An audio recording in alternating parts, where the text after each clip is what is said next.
ಪುಷ್ಪ cinema ಬಿಡುಗಡೆಯ ದಿನ ಕಾಲ್ತುಳಿತಕ್ಕೆ ಅಭಿಮಾನಿ ಸಾವನ್ನಪ್ಪಿದಂತಹ ಪ್ರಕರಣ ಅಲ್ಲು ಅರ್ಜುನ್ಗೆ ದಿನದಿಂದ ದಿನಕ್ಕೆ ಸಂಕಷ್ಟವನ್ನ ಹೆಚ್ಚು ಮಾಡ್ತಾ ಇದೆ. ಪೊಲೀಸರ ವಿಚಾರಣೆಗೆ ಇವತ್ತು ಹಾಜರಾದರು. 4 ಗಂಟೆಯ ವಿಚಾರಣೆಯನ್ನ ಐಕಾನ್ ಸ್ಟಾರ್ ಅಲ್ಲು ಅರ್ಜುನ್ ಎದುರಿಸಿದರು. ಪೊಲೀಸರ ಪ್ರಶ್ನೆಗಳ ಮೇಲಿನ ಪ್ರಶ್ನೆಗಳ ಸುರಿಮಳೆಗೆ ಪುಷ್ಪರಾಜ್ ತಂಡ ಹೊಡೆದಿದ್ದಾರೆ. ಪೊಲೀಸರ ವಿಚಾರಣೆ ಹೇಗಿತ್ತು ಹಾಗಾದ್ರೆ? ಅಲ್ಲು ಅರ್ಜುನ್ ಪೊಲೀಸರ ಪ್ರಶ್ನೆಗೆಲ್ಲ ಉತ್ತರವನ್ನ ಕೊಟ್ರ? ಏನ್ ಹೇಳಿದ್ರು? ನಟ ಅಲ್ಲು ಅರ್ಜುನ್ ಬಾಡಿಗಾರ್ಡ್ನ ಆಂಥೋನಿ ಅವರನ್ನು ಕೂಡ ಅರೆಸ್ಟ್ ಮಾಡಿದ್ದಾರೆ. ಈ ಪ್ರಕರಣದಲ್ಲಿ ಅವರನ್ನ ಅರೆಸ್ಟ್ ಮಾಡಿದ್ ಯಾಕೆ ಅನ್ನೋ ಪ್ರಶ್ನೆ ಇದೆ. ಅದೆಲ್ಲದಕ್ಕೂ ಉತ್ತರ ಈ ವರದಿಯಲ್ಲಿದೆ. ಹೈದರಾಬಾದ್ನ ಸಂಧ್ಯಾ ಥಿಯೇಟರ್ ಬಳಿ ಕಾಲ್ತುಳಿತದ ಕೇಸ್. ಪೊಲೀಸರ ವಿಚಾರಣೆ ಎದುರಿಸಿದ ನಟ ಅಲ್ಲು ಅರ್ಜುನ್. ಪುಷ್ಪ ಅಂದ್ರೆ ಫ್ಲವರ್ ಅಲ್ಲ, ವೈಲ್ಡ್ ಫೈರ್. ತಗ್ಗದೇ ಇಲ್ಲ ಅಂತೇಳಿ ಸ್ಕ್ರೀನ್ ಮೇಲೆ ಅಬ್ಬರಿಸಿದ ನಟ ಅಲ್ಲು ಅರ್ಜುನ್ ಪೊಲೀಸರ ಮುಂದೆ ವಿಚಾರಣೆ ಎದುರಿಸಿದ್ದಾರೆ. ಪುಷ್ಪ 2 ಸಿನಿಮಾ ಪ್ರದರ್ಶನದ ವೇಳೆ ಹೈದರಾಬಾದ್ನ ಸಂಧ್ಯಾ ಥಿಯೇಟರ್ನ ಬಳಿ ಕಾಲ್ತುಳಿತದ ಪ್ರಕರಣದ ಸಂಬಂಧ ಹೈದರಾಬಾದ್ನ ಪೊಲೀಸರ ಮುಂದೆ ವಿಚಾರಣೆಗೆ ಹಾಜರಾಗಿದ್ದಾರೆ. ಚಿಕ್ಕಡಪಲ್ಲಿ ಪೊಲೀಸ್ ಠಾಣೆಯ ಪೊಲೀಸರು ಅಲ್ಲು ಅರ್ಜುನ್ಗೆ ಪ್ರಶ್ನೆಗಳ ಸುರಿಮಳೆಗೈದಿದ್ದಾರೆ. ಅಲ್ಲು ಅರ್ಜುನ್ಗೆ ಪ್ರಶ್ನೆಗಳ ಸುರಿಮಳೆ. ಸಿಸಿಟಿವಿ ದೃಶ್ಯ ಮುಂದಿಟ್ಟು ಅಲ್ಲು ವಿಚಾರಣೆ ನಡೆಸಿದ ಪೊಲೀಸರು ಘಟನೆ ನಡೆದ ಸ್ಥಳದಲ್ಲಿ ಏನೆಲ್ಲ ಆಯ್ತು, ಹೇಗಾಯ್ತು, ನೀವಲ್ಲಿ ಯಾಕೆ ತೆರಳಿದ್ರಿ, ಅಲ್ಲಿನ ಪರಿಸ್ಥಿತಿ ನಿಮಗೆ ಗೊತ್ತಿರಲಿಲ್ವಾ, ಹೀಗೆ 50ಕ್ಕೂ ಪ್ರಶ್ನೆಗಳ ಸುರಿಮಳೆಗೈದಿದ್ದಾರೆ. ಪೊಲೀಸರ ಕೆಲ ಪ್ರಶ್ನೆಗಳಿಗೆ ಉತ್ತರಿಸಿದ ಅಲ್ಲು ಅರ್ಜುನ್ ಇನ್ನು ಕೆಲ ಪ್ರಶ್ನೆಗಳಿಗೆ ತಂಡ ಹೊಡೆದಿದ್ದಾರೆ ಅನ್ನೋದು ಗೊತ್ತಾಗಿದೆ. ಹಾಗಾದ್ರೆ ಅಲ್ಲು ಅರ್ಜುನ್ಗೆ ಪೊಲೀಸರ ಪ್ರಶ್ನೆಗಳ ಸುರಿಮಳೆ ಹೇಗಿತ್ತು?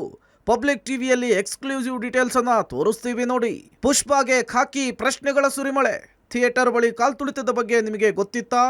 ಕಾಲ್ತುಳಿತದ ಬಗ್ಗೆ ಪೊಲೀಸರು ನಿಮಗೆ ಮಾಹಿತಿ ಕೊಟ್ಟಿದ್ರಾ? ಅಭಿಮಾನಿ ಸಾವಿನ ಬಗ್ಗೆ ನಿಮಗೆ ಯಾವಾಗ ಗೊತ್ತಾಯಿತು? ಸಂಧ್ಯಾ ಥಿಯೇಟರ್ಗೆ ಬರಲಿಕ್ಕೆ ನಿಮಗೆ ಅನುಮತಿ ಇತ್ತಾ? ಪೊಲೀಸ್ ಅನುಮತಿ ಇಲ್ಲದಿದ್ದರೂ ನೀವು ಯಾಕೆ ಬಂದ್ರಿ?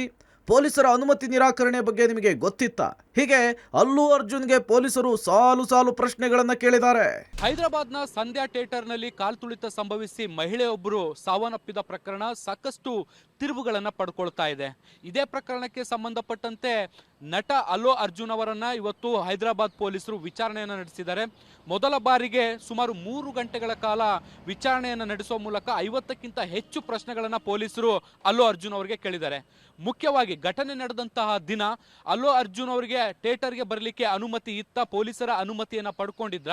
ಅನುಮತಿ ಇಲ್ಲದ ಮೇಲೆಯೂ ಕೂಡ ಥಿಯೇಟರ್ಗೆ ಬಂದಿದ್ದೇಕೆ ಅನ್ನುವಂತಹ ಪ್ರಮುಖ ಪ್ರಶ್ನೆಯನ್ನ ಅಲ್ಲು ಅರ್ಜುನ್ ಅವರ ಮುಂದಿಡುವಂತ ಕೆಲಸವನ್ನ ಪೊಲೀಸರು ಮಾಡಿದ್ದಾರೆ. ಇದರ ಜೊತೆಗೆ ಥಿಯೇಟರ್ನ ಮ್ಯಾನೇಜ್ಮೆಂಟ್ನ ಅನುಮತಿಯನ್ನ ಪಡ್ಕೊಳ್ಳಲಾಗಿತ್ತ? ಒಂದು ವೇಳೆ ಪೊಲೀಸ್ ಭದ್ರತೆ ಇಲ್ಲದಿದ್ರೆ ಖಾಸಗಿ ಭದ್ರತೆಯನ್ನ ಹೇಗೆ ನಿಭಾಯಿಸಲಾಗಿತ್ತು ಅನ್ನುವಂತ ನಿಟ್ಟಿನಲ್ಲಿ 10 ಪ್ರಶ್ನೆಗಳನ್ನ ಅವರ ಮುಂದೆ ಇಟ್ಟು ಅದಕ್ಕೆ ಉತ್ತರ ಪಡೆಯುವಂತ ಕೆಲಸವನ್ನ ಪೊಲೀಸರು ಮಾಡಿದ್ದಾರೆ. ಅಲ್ಲು ಅರ್ಜುನ್ಗೆ ಮತ್ತೊಂದು ಟ್ರಬಲ್. ಮತ್ತೊಂದು ದೂರು ದಾಖಲಿಸಿದ ಕಾಂಗ್ರೆಸ್ ನಾಯಕ. ಈಗಾಗಲೇ ಒಂದು ಪ್ರಕರಣದಲ್ಲಿ ಜಾಮೀನು ಪಡೆದು ವಿಚಾರಣೆ ಎದುರಿಸ್ತಾ ಇರುವ ಹೊತ್ತಲ್ಲೇ ಅಲ್ಲು ಅರ್ಜುನ್ ವಿರುದ್ಧ ಮತ್ತೊಂದು ದೂರು ದಾಖಲಾಗಿದೆ. ಕಾಂಗ್ರೆಸ್ ನಾಯಕ ತಿನ್ಮಾರ್ ಮಲ್ಲಣ್ಣ ದೂರನ್ನ ಕೊಟ್ಟಿದ್ದು, ಪುಷ್ಪ 2 ಸಿನಿಮಾದಲ್ಲಿ ಪೊಲೀಸ್ ಈಜುಕೊಳದಲ್ಲಿರುವಾಗ ಪುಷ್ಪ ಪಾತ್ರಧಾರಿ ಅಲ್ಲು ಅರ್ಜುನ್ ಈಜುಕೊಳದಲ್ಲಿ ಮೂತ್ರ ವಿಸರ್ಜನೆ ಮಾಡ್ತಾರೆ. ಈ ದೃಶ್ಯದ ಮೂಲಕ ಕಾನೂನು ಪಾಲಕರಿಗೆ ಅವಮಾನಿಸಲಾಗಿದೆ ಅಂತ ಹೇಳಿ ದೂರಿನಲ್ಲಿ ಉಲ್ಲೇಖಿಸಿದ್ದಾರೆ. ಈಗಾಗಲೇ ಒಂದು ಪ್ರಕರಣದಲ್ಲಿ ಜಾಮೀನು ಪಡೆದು ವಿಚಾರಣೆ ಎದುರಿಸುತ್ತಿರುವ ನಟ ಅಲ್ಲು ಅರ್ಜುನ್ಗೆ ಮತ್ತೊಂದು ಸಮಸ್ಯೆ ಎದುರಾಗಿರುವಂತದ್ದು. ಕಾಂಗ್ರೆಸ್ನ ನಾಯಕ ತಿನ್ಮಾರ್ ಮಲ್ಲಣ್ಣ ಅನ್ನುವಂಥವರು ಮತ್ತೊಂದು ಪ್ರಕರಣವನ್ನ ಅಲ್ಲು ಅರ್ಜುನ್ ವಿರುದ್ಧ ದಾಖಲಿಸಿದ್ದಾರೆ. ಪುಷ್ಪ 2 ಚಿತ್ರದಲ್ಲಿ ಈಜುಕೊಳದಲ್ಲಿ ಪೊಲೀಸ್ ಪಾತ್ರಧಾರಿಯೊಬ್ಬರು ಇರಬೇಕಾದಂಥ ಸಂದರ್ಭದಲ್ಲಿ ಅಲ್ಲು ಅರ್ಜುನ್ ಮೂತ್ರ ವಿಸರ್ಜನೆ ಮಾಡೋ ಮೂಲಕ ಕಾನೂನು ಪಾಲಕರಿಗೆ ಅವಮಾನ ಮಾಡಿದ್ದಾರೆ ಅನ್ನುವಂಥ ನಿಟ್ಟಿನಲ್ಲಿ ಆರೋಪಿಸಿ ಈಗ ಮತ್ತೊಂದು ಪ್ರಕರಣವನ್ನು ದಾಖಲಿಸಿದ್ದಾರೆ. ಈ ಒಂದು ಪ್ರಕರಣ ಈಗ ಅಲ್ಲು ಅರ್ಜುನ್ಗೆ ಮತ್ತೊಂದು ಟೆನ್ಷನ್ ಸೃಷ್ಟಿ ಮಾಡಿರುವಂಥದ್ದು. ಕಾಲ್ತುಳಿತದಲ್ಲಿ ಸಾವನ್ನಪ್ಪಿದ ಮಹಿಳೆ ರೇವತಿ ಕುಟುಂಬಸ್ಥರಿಗೆ ಅಲ್ಲು ಅರ್ಜುನ್ 25 ಲಕ್ಷ, ಸಿನಿಮಾ ನಿರ್ಮಾಪಕರು 50 ಲಕ್ಷ ಪರಿಹಾರ ನೀಡಿದ ಬಳಿಕವೂ ಕೂಡ ಕಾನೂನು ಸಮಸ್ಯೆ ಇತ್ಯರ್ಥವಾಗಿಲ್ಲ. ಇದಲ್ಲದೆ ಹೊಸ ಪ್ರಕರಣಗಳು ದಾಖಲಾಗ್ತಿದ್ದು ಅಲ್ಲು ಅರ್ಜುನ್ ನಿದ್ದೆಗೆಡಿಸಿದೆ. ಸ್ಕ್ರೀನ್ ಮೇಲೆ ತಗ್ಗದೇ ಇಲ್ಲ ಅಂಥೇಳಿ ಅಬ್ಬರಿಸಿ ಬೊಬ್ಬಿರಿದಿದ್ದ ಐಕಾನ್ ಸ್ಟಾರ್ ಪುಷ್ಪ, ಅಲ್ಲು ಅರ್ಜುನ್ ಕಾನೂನಿನ ಮುಂದೆ ತಗ್ಗಿ ಒಂದೊಂದೇ ವಿಚಾರಣೆಯನ್ನು ಎದುರಿಸ್ತಿದ್ದಾರೆ. ಶಬ್ಬೀರ್ ನಿಡುಗುಂದಿ, ಪಬ್ಲಿಕ್ ಟಿವಿ, ನವದೆಹಲಿ.